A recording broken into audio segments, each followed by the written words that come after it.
Download aplikasi Tarbiyah Sunnah di handphone Anda. Tersedia di Google Play dan App Store. Bismillahirrahmanirrahim. Assalamualaikum warahmatullahi wabarakatuh. Alhamdulillah. Wassalatu wassalamu ala Rasulillah wa ala alihi wa ashabihi wa mawala wa ba'd. Hadirin jamaah masjid Darul Ihsan di Cimahi yang Allah muliakan, para pendengar radio Tarbiyah Sunnah Bandung dan beberapa radio lain, juga para pemirsa beberapa stasiun TV, juga para netizen. Kembali kita berjumpa melanjutkan kajian kitab Syarah Al-Usul Ats-Tsalatsah.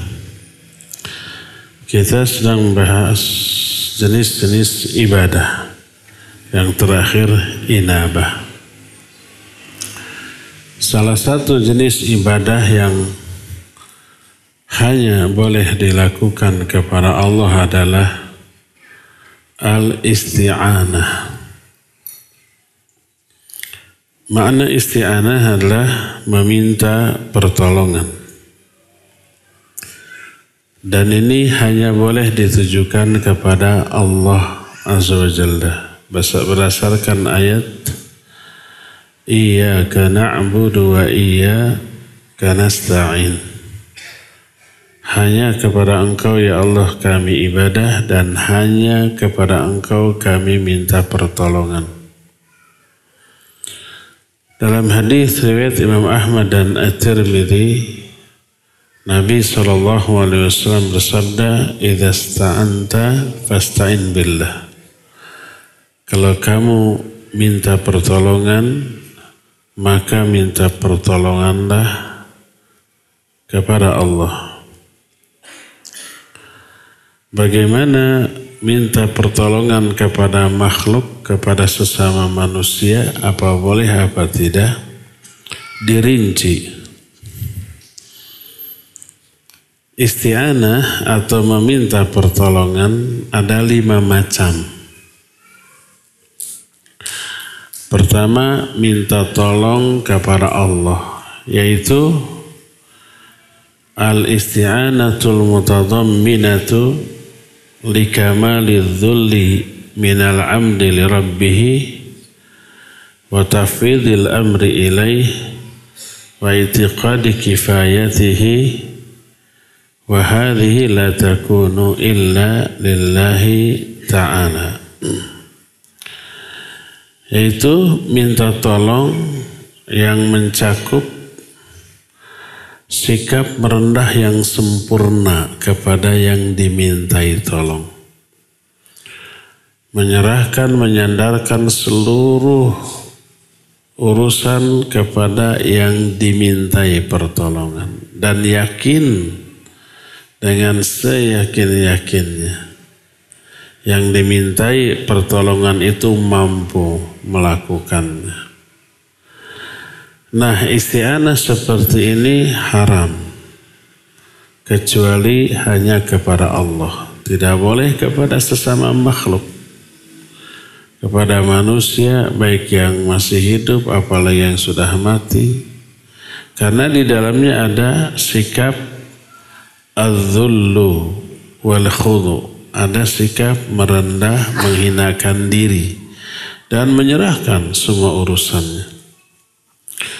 Allah berfirman, Iyyaka na'budu wa iyyaka nasta'in. Hanya kepada Engkau kami ibadah, dan hanya kepada Engkau kami minta pertolongan. Ada hanya. Dari mana makna hanya ini kita dapat? Dari struktur kalimat. Iyyaka itu disebut maf'ulun bih atau bahasa kitanya objek. Nasta'in ini subjek dan predikat.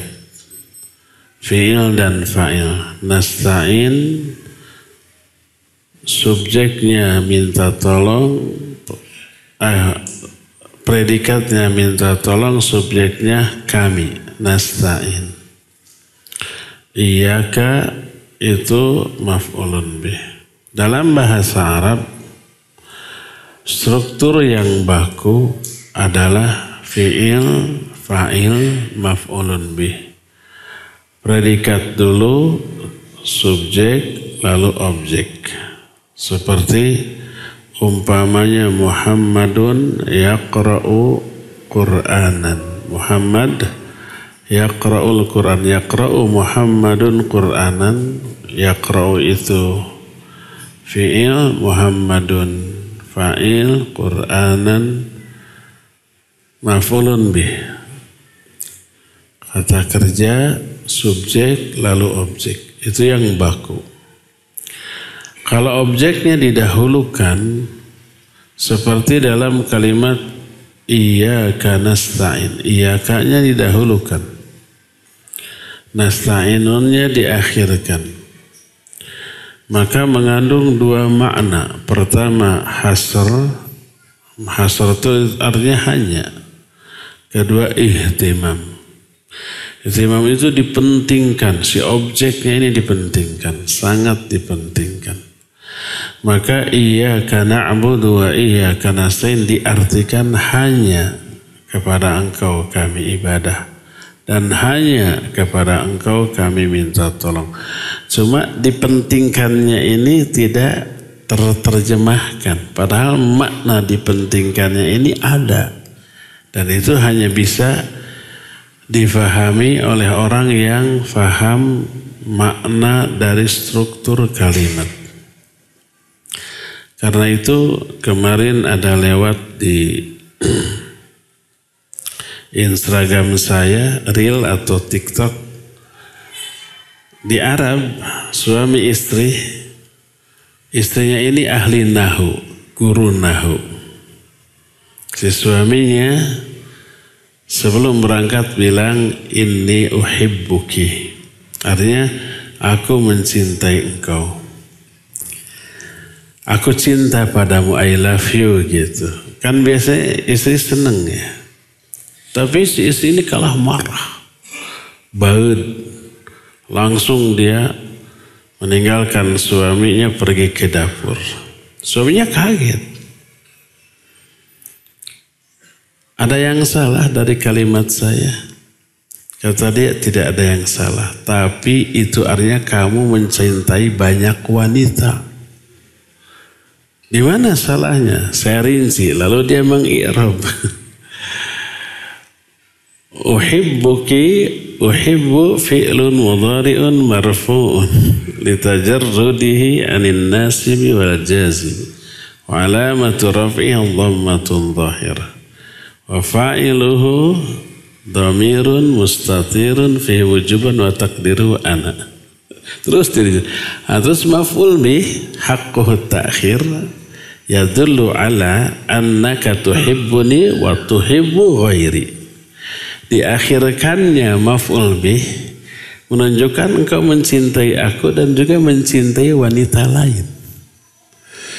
Makanya marah dia.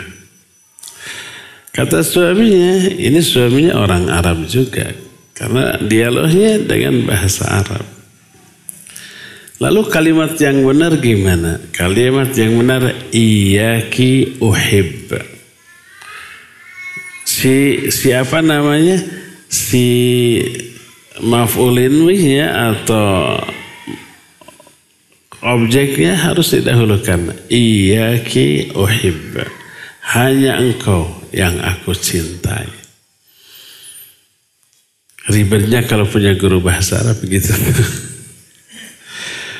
Nah, ini salah satu contoh penggunaan struktur kalimat berupa didahulukannya objek daripada subjek dan predikat. Kaidah dalam ilmu balaghah menyatakan taqdimul ma'mul 'anil 'amil yufidul hasr wal ihtimam. Berkata Syekh Al-Utsaimin, wa qaidatul lughah allati nazala bihal Qur'an anna taqdima ma haqquhu at-ta'khir yufidul hasr wal ikhtisas. Kaidah dalam bahasa Arab yang Al-Quran turun dalam bahasa Arab itu menyatakan mendahulukan kata yang harusnya diakhirkan, tapi ini didahulukan, memberi makna hasr dan ikhtisas. Makanya diartikan hanya. Wa 'alallahi fatawakkalu, dan hanya kepada Allah lah kalian bertawakal. Diawalkannya 'alallah, di akhirnya kakannya tawakkalu, menunjukkan hanya kepada Allah bertawakal. Inilah jenis isti'anah yang pertama, yaitu minta pertolongan disertai dengan menghinakan diri, merendahkan diri, disertai dengan menyerahkan semua urusan dalam hal itu kepada yang dimintai tolong, dan yakin yang dimintai tolong mampu memberikan pertolongan yang diminta. Ini isti'anah khusus yang hanya boleh ditujukan kepada Allah. Wa ala hadha yakunu sarfu hadha an-naw li ghairillah syirkan mukhrijan 'anil millah. Berdasarkan hal itulah maka menunjukkan isti'anah seperti ini kepada selain Allah adalah syirik besar, bisa keluar dari Islam. Contoh, hanya boleh kepada Allah umpam minta pertolongan yang hanya Allah yang mampu. Contoh umpamanya ada bencana alam, gunung Merapi meletus, tsunami, banjir, longsor, dan seterusnya, atau gempa. Siapa yang bisa menghentikan? Hanya Allah. Tak ada yang lain. Jin bisa? Enggak, jin juga kabur. Kalau ada jin di komunitas jin sebuah gunung-gunungnya meletus, ya mereka juga lari. Kalau enggak lari mati. Terkena semburan lahar. Makanya kalau kita mau membuang air panas ke WC, sebut dulu nama Allah. Khawatir di WC itu lagi ada jin, kayak kaseblok kurang, jajaretean. Akhirnya si jin itu dendam lalu mencelakai kita. Mungkin. Ini menunjukkan sama air panas saja mereka menderita. Apalagi sama api, sama lahar. Ya. Nah, meminta tolong untuk diselamatkan dari bencana, gempa, tsunami, banjir, atau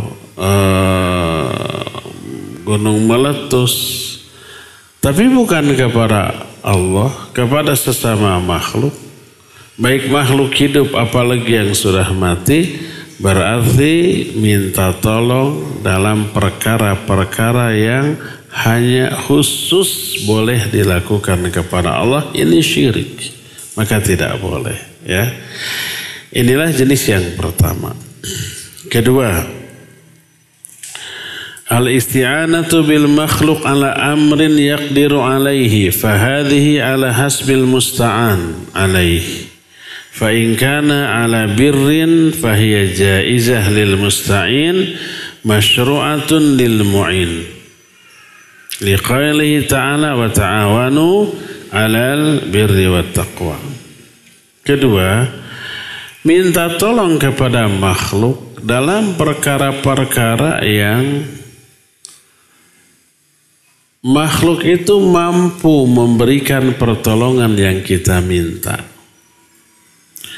Boleh apa tidak? Tergantung. Kalau dalam perkara yang baik di atas ketakwaan boleh. Bahkan bagus. Ini dibolehkan bagi orang yang minta tolong dan disyariatkan memberikan pertolongan kepada orang yang dimintai tolong. Seperti tolong ajari saya tata cara sholat. Tolong gerakan sholat saya, angkat tangan saya, ruku saya, sujud saya. Benar enggak? Awasi, kalau ada salah benarkan. Itu dalam kebaikan dan takwa maka boleh bahkan disyariatkan.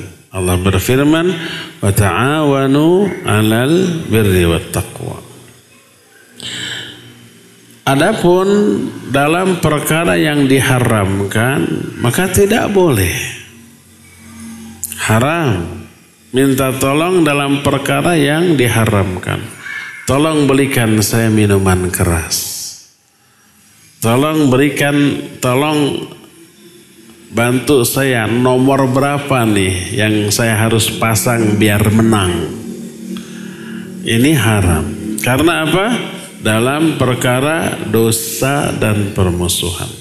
Tolong tuh saya benci ke dia, tolong hajar dia. Gak boleh. Allah berfirman, wala ta'awanu 'alal itsmi wal 'udwan. Jangan kalian tolong menolong dalam dosa dan permusuhan.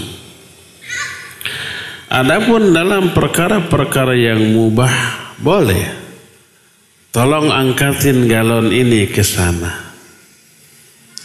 Karena kita nggak kuat, ada yang lain yang ototnya besar kuat. Itu boleh, boleh.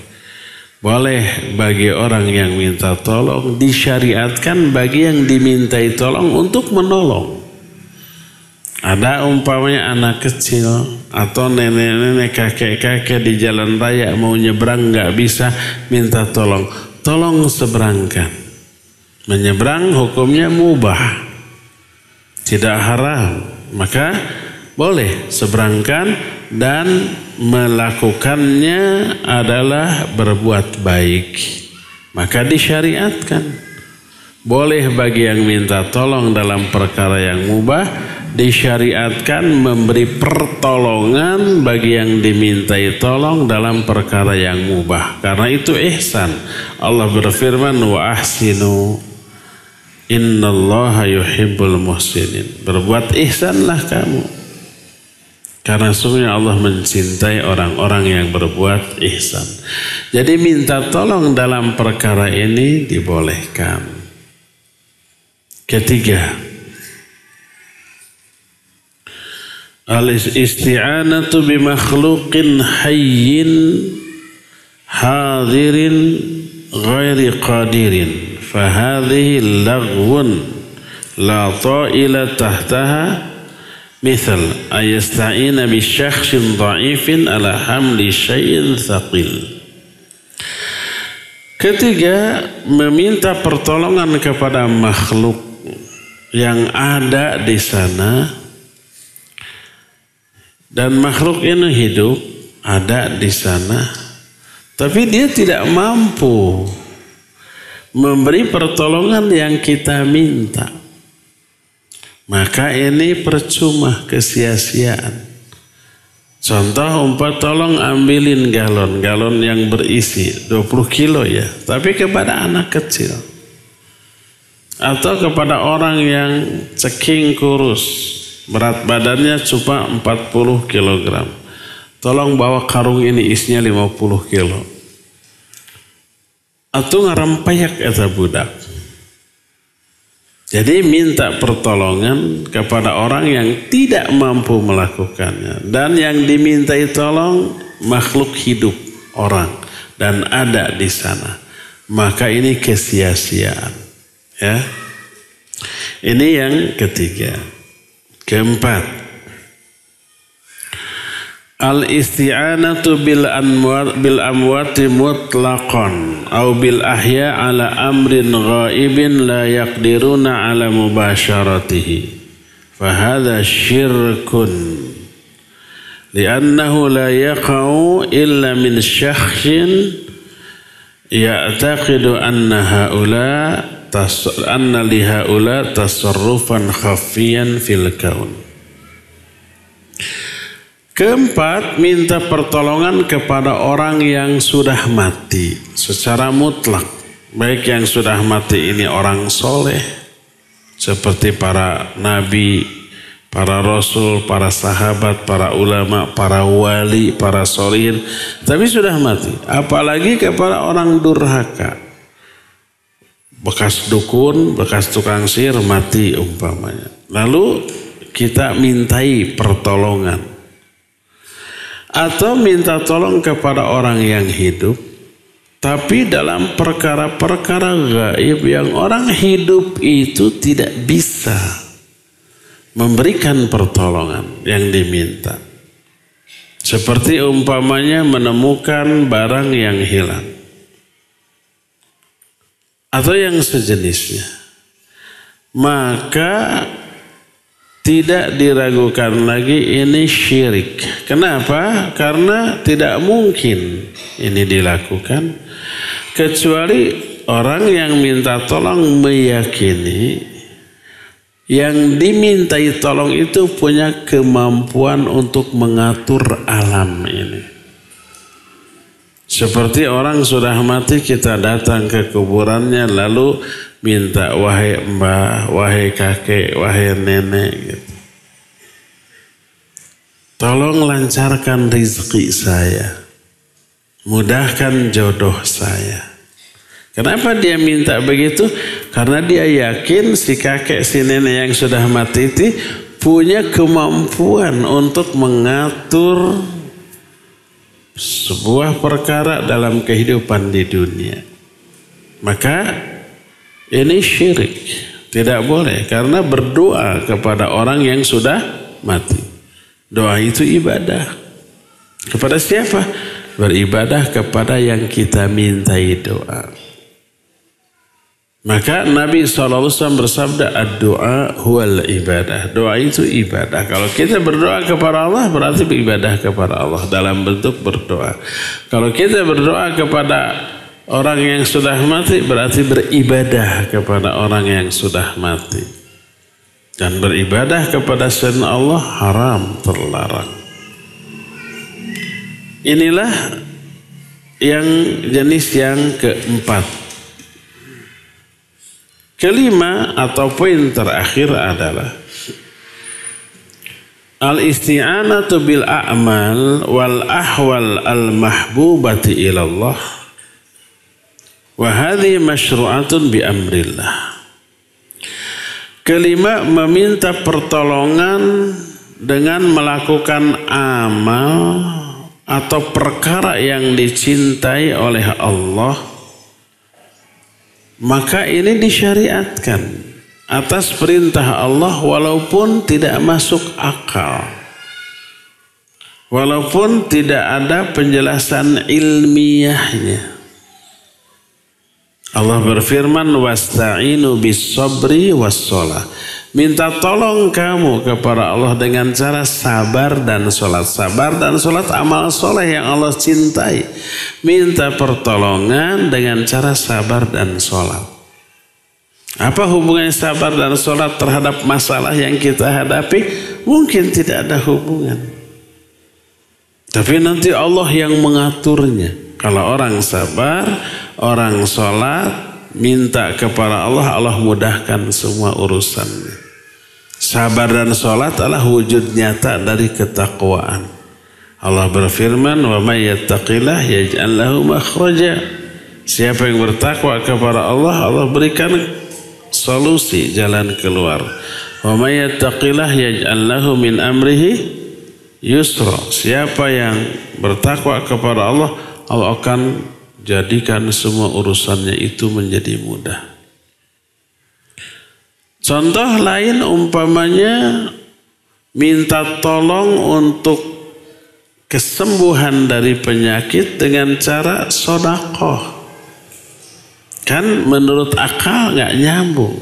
Apa hubungannya sedekah dengan kesembuhan? Apakah begitu sedekah itu langsung mengeluarkan zat penyembuh penyakit? Nggak ada penjelasan ilmiah tentang hal itu. Tapi ini diperintahkan oleh Rasul Sallallahu Alaihi Wasallam. Dawau mardhakum bis sadaqah. Hadis ini hasan derajat. Kata Nabi Sallallahu Alaihi Wasallam, obati orang-orang yang sakit di antara kalian dengan sedekah. Ketika orang punya penyakit, berobat ke dokter, ke tabib, ke sinse, ke terapis, nggak sembuh-sembuh, coba sedekah. Niatkan sedekah itu untuk salah satunya ya, bukan satu-satunya. Salah satu niatnya untuk menyembuhkan penyakit. Sembuh, insya Allah sembuh. Apa hubungan antara sedekah dengan penyakit? Nggak ada penjelasan ilmiah.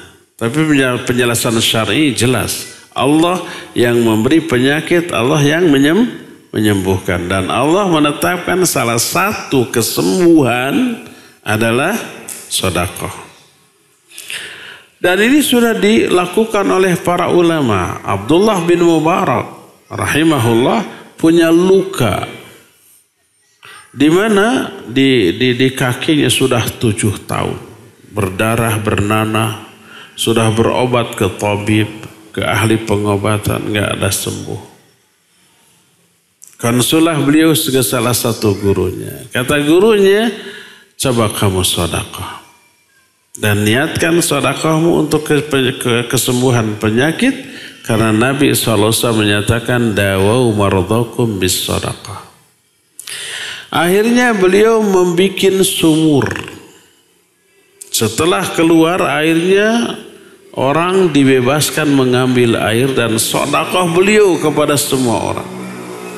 Kita tahu air di negeri padang pasir itu sangat berharga. Akhirnya orang-orang mengambil secara gratis dan itu dianggap sedekah. Hanya dalam 7 hari sembuh itu lukanya. Padahal sudah 7 tahun berobat kemana-mana ke ahli penyakit kulit tidak sembuh-sembuh. Dengan sedekah dalam bentuk menggali sumur, bukan beliau yang menggalinya, menyuruh orang tukang gali dibayar untuk itu, lalu airnya disedekahkan. Lalu ada orang lain yang memiliki kasus yang sama. Sudah tahunan lukanya nggak sembuh-sembuh. Dia mendengar Ibnu Mubarak punya luka yang sama, kemudian sembuh, lalu dia datang. Bagaimana cara menyembuhkan? Sedekah. Akhirnya di kampungnya dia bikin sumur, lalu airnya dibebaskan diambil oleh orang-orang. Hanya dalam 7 hari sembuh. Jadi minta tolong dengan cara melakukan amal soleh. Yang oleh Allah atau Rasulnya dijelaskan sebagai perantara untuk meraih sebuah maksud. Maka dibolehkan. Seperti ayat Al-Quran. Wasta'inu bis sabri was shalah. Minta tolong kamu dengan cara sabar dan sholat. Maka Nabi SAW kalau beliau mengalami satu kesulitan, beliau berwudu lalu melakukan sholat 2 rakaat. Maka Allah memberikan pertolongan kepada beliau sesuai dengan ayat wa may yattaqillah yaj'al lahu makhraja wa may yattaqillah yaj'al lahu min amrihi yusra. Siapa yang bertakwa kepada Allah, maka Allah kasih jalan keluar dari setiap masalah. Siapa yang bertakwa kepada Allah, Allah akan permudah semua urusannya, ya. Nah, inilah 5 jenis isti'anah. 1 hanya boleh kepada Allah, 4 yang lainnya boleh dilakukan minta tolong kepada makhluk, termasuk minta tolong kepada amal soleh yang kita lakukan. Inilah penjelasan tentang al-isti'anah. Kedua, al-isti'adzah. Salah satu jenis ibadah adalah isti'adzah. Apa isti'adzah? Isti'adzah adalah talabul i'adzati wal i'adzah al-himayah min makruhin. Isti'adzah artinya minta perlindungan. Minta perlindungan dari keburukan yang mungkin menimpa dirinya. Bahaya, hal-hal yang tidak disukai. Isti'adzah minta perlindungan bisa dilakukan ke Allah, bisa dilakukan ke sesama makhluk, ke manusia. Dan ini ada rincian seperti juga al-isti'anah. Cuma rinciannya ada 4. Kalau al-isti'anah ada 5, isti'adzah ada 4. Pertama, isti'adzah kepada Allah, minta perlindungan kepada Allah, yaitu minta perlindungan tentang sesuatu, dari sesuatu yang hanya Allah yang bisa kasih. Disertai dengan sangat butuhnya kita kepada Allah, berpegang teguh kepada Allah, meyakini Allah mampu memberikan perlindungan yang diminta dan seterusnya. Contohnya, minta perlindungan dari godaan setan. Kepada manusia nggak bisa. Datang ke orang soleh, tolong lindungi saya dari godaan setan. Kata orang soleh, sama saya juga nggak bisa. Yang bisa memberikan perlindungan dari godaan setan siapa? Allah. Allah berfirman, Qul a'udzu birabbil falaq min syarri ma khalaq. Katakan olehmu, aku berlindung kepada Allah sang penguasa subuh. Dari apa? Min syarri ma khalaq. Dari kejahatan seluruh makhluk. Termasuk Nabi SAW, jangankan bisa memberikan perlindungan kepada orang lain, beliau sendiri butuh perlindungan dari kejahatan orang-orang kafir. Beliau pernah terluka berdarah? Iya pernah. Beliau pernah dilempari dengan batu, dengan besi berdarah-darah. Satu-satunya yang memberikan perlindungan untuk tetap selamat hidup, beliau kan berkali-kali mau dibunuh. Wa idh yamkuru bikal ladzina kafaru liyuthbituka aw yaqtuluka aw yukhrijuk. Ingat ketika orang-orang kafir membuat makar untuk menyergapmu, membunuhmu atau mengusirmu. Tapi nggak ada yang berhasil membunuh beliau. Karena perlindungan yang Allah berikan kepada beliau. Qul a'udzu birabbin nas, malikin nas, ilahin nas, min syarril waswasil khannas. Kalau al-falaq, minta perlindungan dari kejahatan makhluk secara umum. Baik makhluk itu bangsa jin atau bangsa manusia yang jahat, termasuk binatang. Binatang bisa membahayakan kita? Bisalah. Kalau dalam surah An-Nas minta perlindungannya khusus dari setan. Min syarril waswasil khannas. Dari kejahatan waswasil khannas, setan yang bersembunyi. Begitu ada kesempatan menggoda dia. Begitu kita zikir ta'awud, ngumpet lagi, pergi lagi gitu. Dan itu hanya Allah yang bisa memberikan perlindungan. Jadi pertama, langsung berlindung kepada Allah. Dari perkara-perkara yang hanya Allah yang bisa ngasih perlindungan. Minta perlindungan seperti ini tidak boleh kepada makhluk. Termasuk makhluk yang masih hidup. Guru kita, tolong lindungi wahai guru dari godaan setan. Nggak bisa, si guru juga digoda oleh setan. Apalagi yang mati, wahai mbah, tolong lindungi saya dari kejahatan baik yang hidup ataupun kejahatan para jin. Nggak bisa, dia sudah mati gitu ya. Kedua, al-isti'adzatu bisifatin min sifatihi ka kalamihi wa 'azamatihi wa 'izzatihi wa nahwi dzalik. Kedua, minta perlindungan bukan kepada Allah tapi kepada sifat-sifat Allah. Seperti berlindung kepada kalimat-kalimat Allah. Berlindung kepada keagungan Allah, kemuliaan Allah, maka ini pun boleh disyariatkan. Dan Nabi SAW melakukannya. Seperti beliau mengajarkan man nazala manzilan. Siapa orang yang sedang perjalanan, singgah di satu tempat istirahat. Kalau zaman baheula ya di tengah perjalanan, kalau di Arab di padang pasir, kalau di Indonesia mungkin di kebun, di hutan gitu ya. Nggak ada hotel zaman baheula. Kalau zaman sekarang mungkin di hotel, di penginapan. Lalu dia berdoa, a'udzu bikalimatillahi tammati min syarri ma khalaq. A'udzu, aku berlindung. Berlindungnya bukan kepada Allah, tapi bikalimatillahi tammah, berlindung kepada kalimat-kalimat Allah yang maha sempurna. Dan kalimat salah satu sifat Allah. Aku berlindung kepada kalimat-kalimat Allah yang maha sempurna min syarri ma khalaq, dari kejahatan semua makhluknya.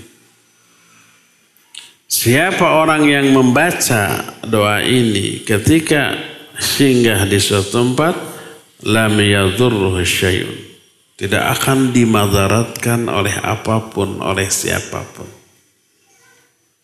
Hadis ini sahih riwayat Imam Muslim dalam kitab Sahih Muslim. Kata Imam Al-Qurtubi rahimahullah, hadis ini sahih riwayatan wa dirayatan. Hadis ini benar sahih baik secara riwayat ataupun dirayat. Riwayat itu menyangkut sanad rawi, pokoknya kevalidan hadis ini betul ucapan Nabi sallallahu alaihi wasallam. Kalau dari segi diroyah maknanya isi hadis ini benar. Karena apa? Kata Imam Al-Qurtubi, aku berangkat pergi lewat kemana saja selalu baca doa ini, tak pernah dimadaratkan, diganggu oleh apapun, oleh sesuatu pun. Suatu saat aku melangkah di suatu padang pasir. Tiba-tiba gawok teh aku disengat oleh binatang berbisa. Tidak disebut apakah itu ular, kalajengking, kelabang atau macam-macam, pokoknya binatang berbisa. Ingatlah, oh tadi aku tidak membaca doa ini, lupa, kelewat. Akhirnya terkena deh ya. Tapi sebelumnya baca ini nggak pernah. Maka kalau kita umpamanya nginep di sebuah penginapan, hotel, losmen, maka masuk pintu, bismillah, terus salam, baca doa ini, baca ayat kursi. Mungkin ada setan dari kalangan bangsa jin di sana, iya. Maka kalau umpamanya ada setan-setan dari kalangan bangsa jin di sana, tidak akan bisa mengganggu kita. Allah memberikan perlindungan dari semua hal yang memadaratkan. Dulu banget, mungkin 30 tahun, 40 tahun yang lalu waktu saya masih muda, saya pernah ke Surabaya tuh untuk ngisi pengajian. Nginep di sana, ditempatkan di sebuah material toko bangunan besar, sekaligus ada pembuatan kusen-kusen gitu. Mungkin segede ini gitu ada. Di pojok ada kantor. Kantor ini ber-AC, ada tempat tidur, ada WC. Saya ditempatkan di sana malam. Udara Surabaya kan panas. Tidur, begitu masuk teh sudah geeman, masuk jam 5, pekerja semua sudah pulang, sudah beda rasa. Ya udah dibaca doa ini, baca ayat kursi, bablas tibra sampai subuh, nggak ada gangguan apa. Besoknya pas pekerja jam 7 datang, saya keluar dari kantor, ruas, Allahu Akbar katanya. Siapa? Ternyata pekerja, disangkanya. Lalu dia cerita, ini tuh nggak ada apa-apa Pak. Ini tuh bekas gantung diri Pak. Nggak ada orang pernah berani di sini, setiap yang berani di sini pasti ada gangguan, ada suara ini, suara itu, penampakan ini, penampakan itu gitu ya. Ini sudah terkenal sangat angker di sini. Saya bilang nggak ada, sepi jempling, nggak ada suara apapun karena tibra saya merenangnya. Rahasianya apa? Doa tadi ya. Jadi hadis tadi menjelaskan berdoa minta perlindungan kepada kalimat-kalimat Allah. Dalam hadis riwayat Imam Ahmad dan Imam An-Nasai, Nabi SAW berdoa, a'udzu bi'azamatika an ughtala min tahti. Aku berlindung kepada keagunganmu ya Allah. Keagungan, azamah itu salah satu sifat Allah. Dari dibenamkan ke bawah, ditarik. Kan banyak umat terdahulu diazab, disiksa dalam bentuk dibenamkan ke tanah. Contoh yang nyata siapa? Si Fir'aun, kaum 'Ad, atau yang lain-lain. Dalam bentuk wallahu alam, gempa, belah, masuk, rapat lagi kayak gitu. Atau dengan cara-cara yang Allah kehendaki. Dalam hadis lain riwayat Imam Ahmad, Abu Daud dan Ibnu Majah, Nabi SAW berdoa, a'udzu bi'izzatillahi wa qudratihi min syarri ma ajidu wa uhadhiru. Aku berlindung kepada kemuliaan-Mu ya Allah dan kepada kekuasaannya dari kejahatan yang aku alami dan aku rasakan. Dalam hadis lain riwayat Imam Muslim, Nabi berdoa, a'udzu biridhaka min sakhatik. Ya Allah, aku berlindung kepada keridhoan-Mu dari kemurkaan-Mu. Dan banyak lagi doa minta perlindungan kepada sifat-sifat Allah Subhanahu wa taala, dan ini dibolehkan. Inilah yang kedua. Ketiga, al-isti'adzah bil amwat atau bil ahya ghairil hadirin al-qadirina alal al-'audhi fahadha syirkun. Ketiga, minta perlindungan kepada orang yang sudah mati atau kepada orang yang hidup tapi tidak hadir, tidak ada di hadapan kita, ada di jauh. Atau yang memang tidak mampu untuk memberikan perlindungan yang kita minta. Seperti umpamanya ada orang jahat, ngancem kita, kita takut. Akhirnya kita datang ke kuburan orang tua kita, kakek nenek kita. Kakek, lindungi saya dari kejahatan orang yang sekarang ngejar saya. Atau orangnya jauh, ada di Jakarta. Kita WA, kita telepon. Tolong saya lindungi dari orang ini. Gimana caranya bisa memberikan perlindungan dari jauh? Maka ini termasuk syirik. Kenapa? Karena berdoa kepada selain Allah dalam perkara yang orang itu tidak bisa memberikan perlindungan. Dan ini dulu termasuk minta perlindungan kepada bangsa jin. Dahulu orang-orang Arab percaya adanya jin yang menguasai suatu tempat. Dan suka diganggu. Kalau mereka melewati sebuah tempat yang dianggap angker, mereka minta perlindungan kepada sang pemimpin jin yang ada di sana agar anak buahnya tidak ganggu. Allah jelaskan dalam Al-Quran dalam surah Jin ayat yang ke-6, wa annahu kana rijalu minal insi ya'uduna birijali minal jinni fazaduhum rahaqa.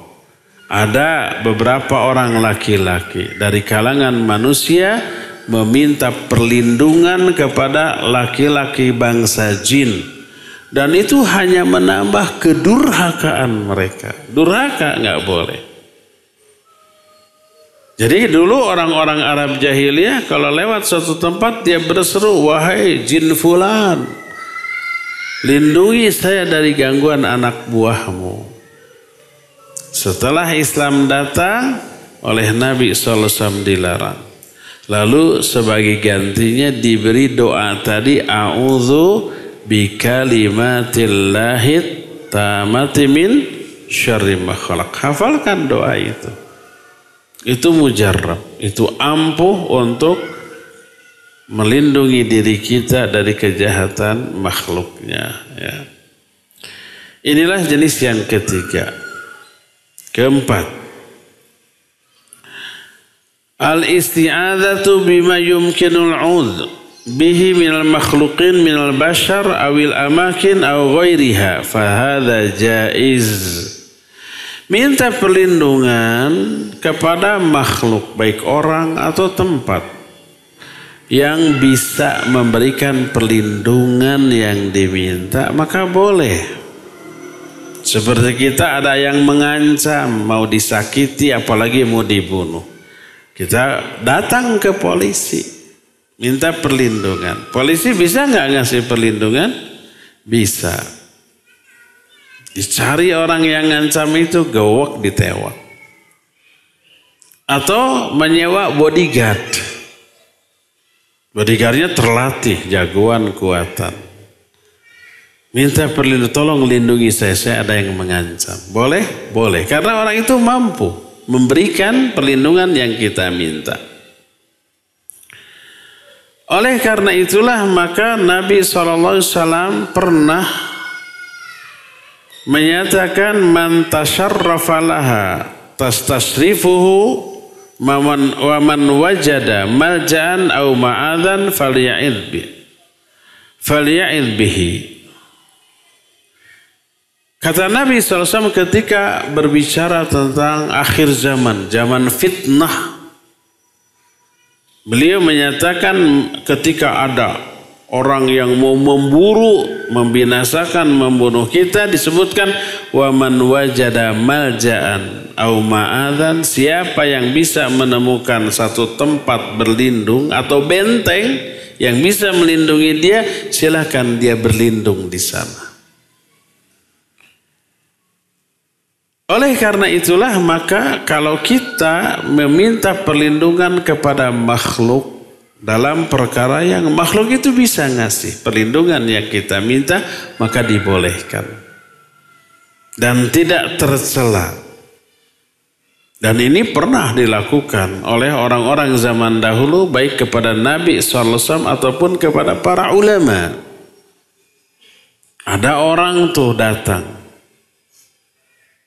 di hadapan Imam Ahmad, wahai Imam, sembunyikan saya mau dibunuh oleh seseorang. Akhirnya disembunyikan oleh Imam Ahmad. Dia minta perlindungan kepada Imam Ahmad. Tak lama kemudian datang orang membawa pedang. Nanya ke Imam Ahmad, melihat si fulan? Kata Imam Ahmad, si fulan tidak ada di sini. Apa yang bisa dilakukan oleh si fulan di sini? Akhirnya orang itu pergi. Imam Ahmad bohong tidak? Ini namanya tauriyah. Imam Ahmad meniatkan si fulan tidak ada di sini di telapak tangan saya, tapi ada di rumahnya gitu. Minta perlindungan kepada Imam Ahmad. Ini tauriyah. Apa tauriyah itu? Berdiplomasi apa ya? Si fulan nggak ada di sini, mana? Tapi dia memahami di sini itu maksudnya di tempat itu. Akhirnya dia pergi. Selamatlah. Dibolehkan untuk meminta perlindungan. Termasuk dalam salah satu hadis diriwayatkan oleh Imam Muslim tentang orang di akhir zaman nanti, ya, ada sekelompok pasukan yang zalim menyerbu. Kata Nabi SAW, ya'udhu a'idun bil bait fayab'athu ilaihi ba'thun.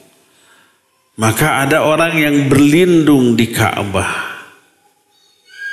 Karena ada serangan satu pasukan kepada mereka. Berlindungnya di suatu tempat yang dianggap aman, yaitu di Ka'bah. Ini di akhir zaman. Dan semua hadis tadi dijadikan dalil oleh para ulama tentang bolehnya meminta perlindungan ke sebuah tempat atau ke orang yang bisa memberikan perlindungan yang diminta. Ya, inilah 4 jenis isti'adzah. Cukup sampai di sini. Kita masih punya sisa waktu 5 menit untuk bertanya jawab. Bila ada pertanyaan dipersilakan. Wa sallallahu ala nabiyina Muhammadin wa ala alihi wa sahbihi wasallam. Izin bertanya, bentuk riyadhah apa? Maksud riyadhah itu mungkin latihan ya, yang harus ditempuh untuk meningkatkan ketawakalan pada Allah. Karena saat ini masih kadang timbul was-was bila sedang menghadapi permasalahan dikarenakan rasa tawakalnya belum 100%. Kalau yang dimaksud riyadhah di sini adalah riyadhah nafsiyah, latihan psikis, ya dengan meningkatkan keimanan, mempelajari ilmu tauhid, terutama nama dan sifat Allah. Semakin mengenal nama dan sifat Allah, kita semakin tawakal, semakin ikhlas, semakin takutnya hanya kepada Allah, semakin berharapnya hanya kepada Allah, semakin minta perlindungannya hanya kepada Allah, dan dia semakin yakin atas hal itu. Maka tawakalnya akan nambah. Itu riyadhah nafsiyah. Kalau yang dimaksud riyadhah ini riyadhah badaniyah, zahiriyah, latihan fisik bisa menambah rasa tawakal, bisa. Umpamanya kita olahraga terus, melatih otot, nafas, stamina. Akibatnya apa? Kita lebih percaya diri untuk menghadapi medan fisik yang berat. Ketika umroh atau haji, ketawakalannya semakin tinggi, rasa percaya diri semakin tinggi. Tawakal kepada Allah karena Allah telah memberikan kemampuan kekuatan fisik kepada saya. Jadi melihat jarak jauh ketika jumroh nggak masalah. Ketika umrohnya menghabiskan 3-4 jam nggak masalah ya.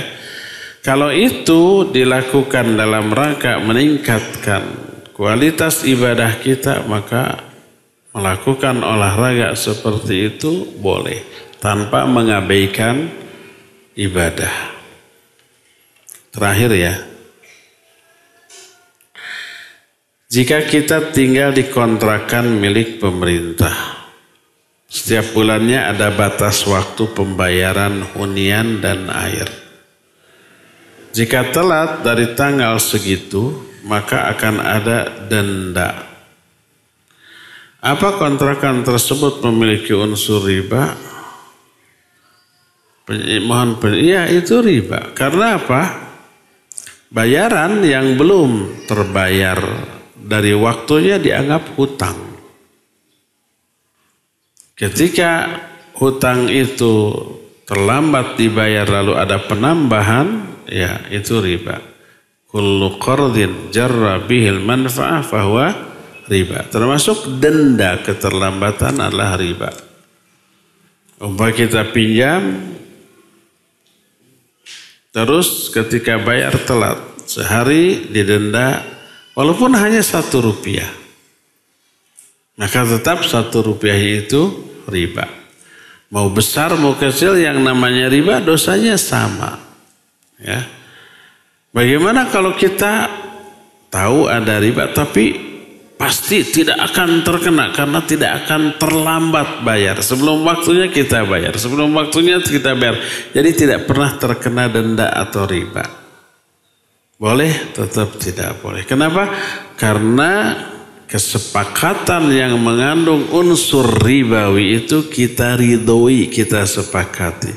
Berarti ridho terhadap sebuah transaksi yang mengandung unsur riba, walaupun kita bisa menghindari ribanya itu. Dan kita tidak tahu kondisi kita di masa yang akan datang. Betul nggak bisa on time? Belum tentu ya. Ya, cukup sampai di sini. Semoga Allah Azza wa Jalla memberikan manfaat atas apa yang kita lakukan di sore hari ini. InsyaAllah kita jumpa kembali di hari Senin yang akan datang. Subhanakallahum bihamdik asyhadu an la ilaha illa anta astaghfiruka wa atubu ilaik walhamdulillahi rabbil alamin. Wassalamualaikum warahmatullahi wabarakatuh.